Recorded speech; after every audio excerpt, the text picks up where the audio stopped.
Good morning everyone and welcome back to Moneycontrol live stream. You're watching the opening bell. I'm Santosh Nair.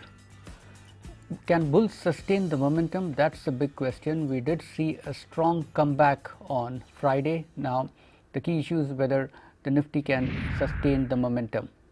Well, SGX Nifty futures in morning trade are indicating a flattish start for the Indian equities. However, in the pre-open, the Nifty is showing fairly strong trend and is above the 18,000 mark. Overnight, US markets ended higher while Asian markets are largely mixed at this point in time. The big headwind for the market at this point in time has been sustained selling by FIIs right from the start of the year. On Friday also, they net sold close to about 3,000 crore worth of shares in the cash market. At this point, the technical indicators appear to be showing a bearish trend for the Nifty. If you look at the moving averages, the trend is neutral with 3 of the near term moving averages in the positive zone and 3 in the negative. But if you look at the technical indicators, almost 6 of them are showing a bearish sign. These include the RSI stochastics, CCI and also ROC. These are some of the key indicators that technical analysts track.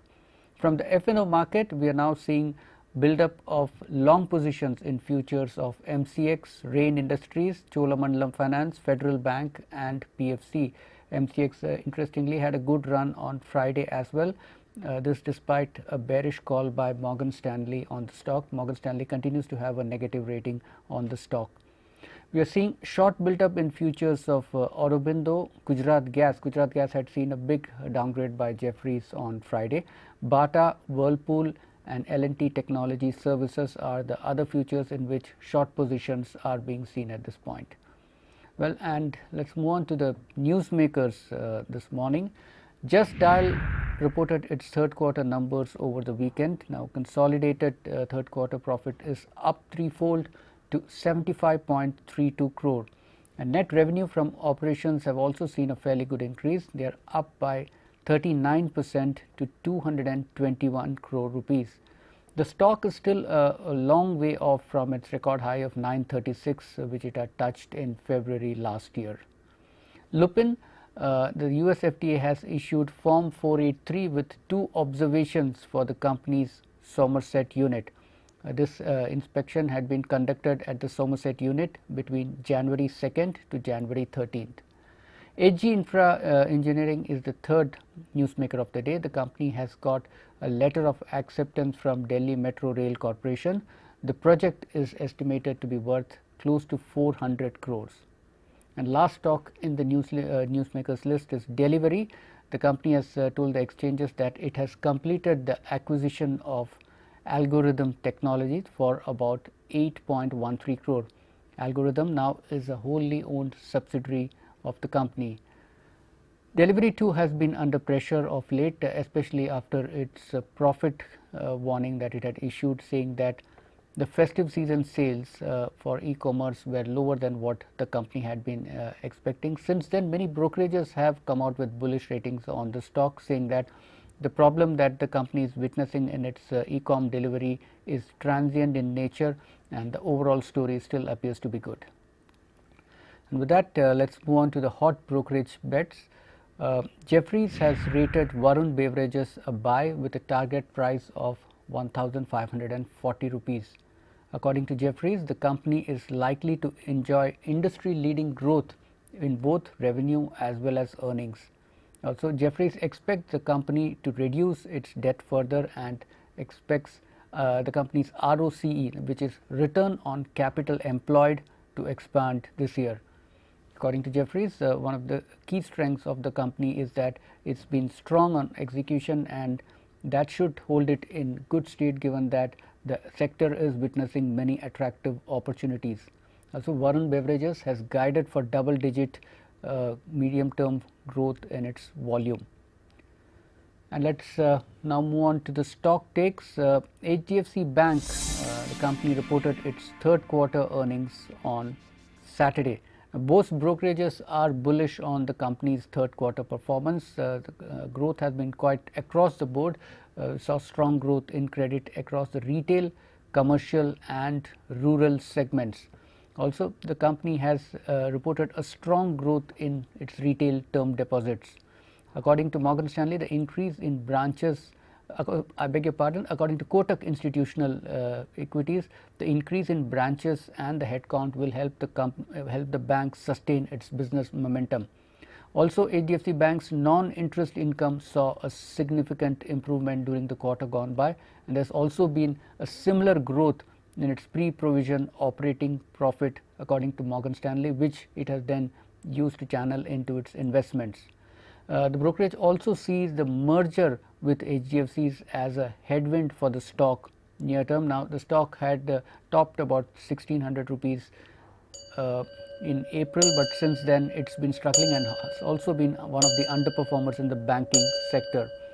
Well, and with that, let's take a quick check on the market. The Nifty has opened on a firm note. It's holding about the 18,000 mark at this point. HDFC Bank is one of the key gainers in early trade. The stock is up close to about 1%. Nifty is up by about 63 points. The sensex is up close to about 270 points. Advances to decline spread very strong at this point in time. Close to about 1670 stocks are trading higher, but at the same time, the number of stocks which are down are less than 400. And with that, let's move on to the second stock on our watch list, Avenue Supermarts. Now, the company also reported its third quarter numbers over the weekend. The stock has been struggling ever since it peaked out in October of 2021. Also, the company had recently come out with its third quarter business update, which also failed to impress the market. Avenue Supermart's third quarter net profit at 590 crore is up just about 6.6% year on year, and at the same time it's down by about close to 14% over the previous quarter. EBITDA margin has fallen by about 1.1 percentage points to 8.3%. Morgan Stanley has downgraded the stock to equal weight, saying that both the growth as well as the margins have been disappointing. And according to the company statement, discretionary non-FMCG sales did not do as well as expected during the December quarter. It said that FMCG and staples are selling more at this point in time rather than other segments like apparel, and that explains the pressure on the company's margin. The company's top line growth has moderated on a 3-year basis according to Morgan Stanley, and even at current price the stock is still quoting at close to about 100 times its trailing 12-month earnings, and there are concerns that this kind of high valuations may come under question given that the growth rate has been moderating. The last stock on our watch list this morning is Wipro. Strong deal wins, but at the same time the fourth quarter guidance as well as headcount growth has been hurting confidence according to brokerage house Jefferies, and it's also pointed out that slower than expected growth could drive a derating of the stock.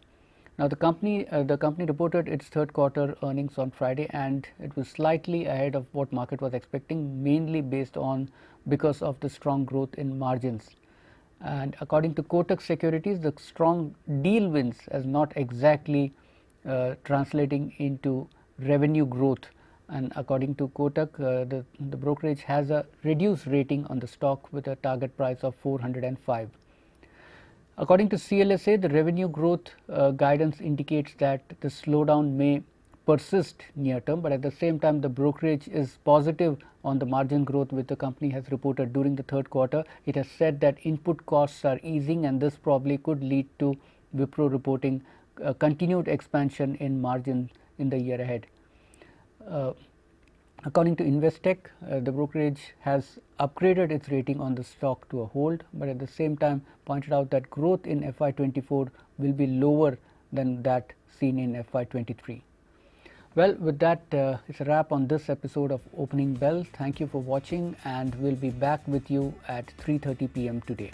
In the meantime, for all news, views and analysis, stay logged on to moneycontrol.com.